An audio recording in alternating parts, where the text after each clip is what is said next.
Hola, hola queridos y queridas estudiantes de tercero y cuarto medio. Esta cápsula corresponde a la segunda parte sobre el análisis y estudio del surrealismo. La cápsula anterior estuvo bien cargada de contenidos, así que, esta va a ser un poco más sencilla, un poco más corta y orientada un poco más a la ejemplificación y cómo orientar nuestros trabajos. Así que presta atención a la siguiente presentación.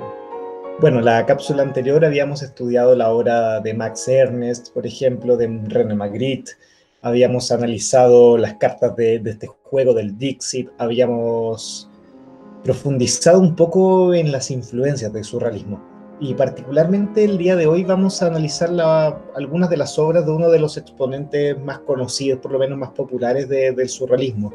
Y con esto me refiero a Salvador Dalí, un artista que tuvo una vida excepcionalmente larga, sumamente productiva, y que, digamos, acompañó al surrealismo en toda su trayectoria, digamos, en sus décadas de funcionamiento. Eh, Salvador Dalí, pintor español por excelencia, muy, muy cercano a artistas franceses, etc. Eh, bueno, tenía una manera bien particular de representar a esta vanguardia, particularmente porque él era un pintor sumamente hábil, un pintor muy diestro.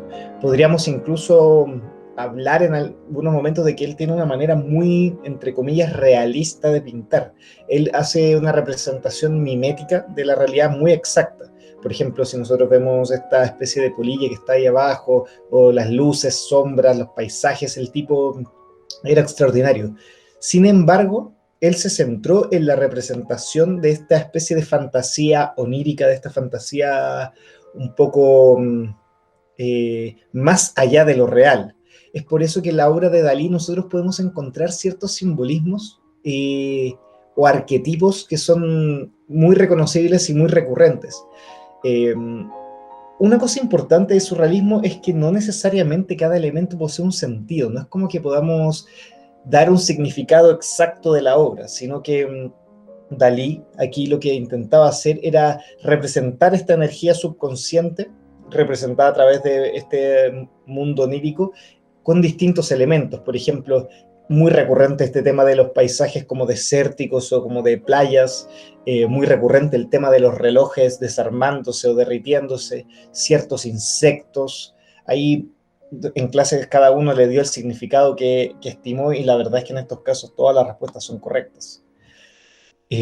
También en la obra de Dalí es posible de repente percatarse de que hay muchísimos elementos, y mientras más lo observamos nos percatamos de más cosas y cada elemento el espectador puede proyectarle un significado diferente.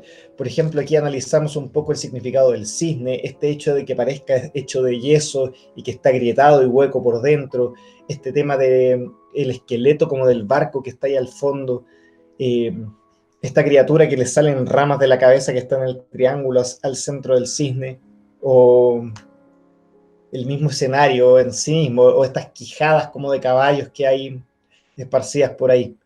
Cada elemento nosotros le podríamos atribuir algo. Lo mismo es posible encontrar esta serie de criaturas sumamente deformadas o distorsionadas, medias derretidas, muy recurrente en la obra de Dalí. O esta obra, por ejemplo, que tenía ciertas similitudes con estas obras de René Magritte, por ejemplo, que salía como la que vimos la cápsula anterior, de un cuervo que está observando como una casa en llamas. Aquí ocurre algo de manera similar, o esta representación de estos especies de cajones que la gente tiene adentro, o estas especies de muletas que van apoyando estas figuras que están en unas posturas bastante particulares. Eh, bueno, de esta manera también era posible asociar a Salvador Dalí a ciertas mezclas de cosas, ciertos cruces que hace de objetos con animales, con criaturas, eh, o por ejemplo estas nubes que adquieren formas como de corcheas, de notas musicales. Eh, Todos estos elementos son recursos que nosotros podemos utilizar a la hora de hacer nuestros trabajos.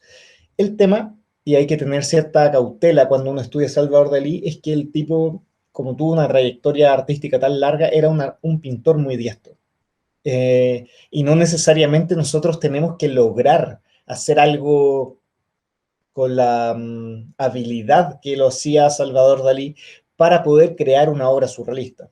Eso lo muestro como ejemplo, pero no necesariamente tenemos que llegar a un resultado así, en lo absoluto.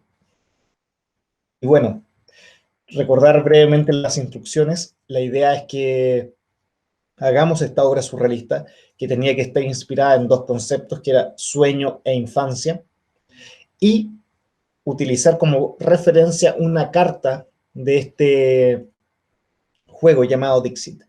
La idea es que terminemos ese trabajo y que tengamos nuestra obra surrealista lista, junto con el resto del portafolio, porque ya viene la primera evaluación de, digamos, de nuestro portafolio, de nuestra trayectoria ya artística de vanguardia.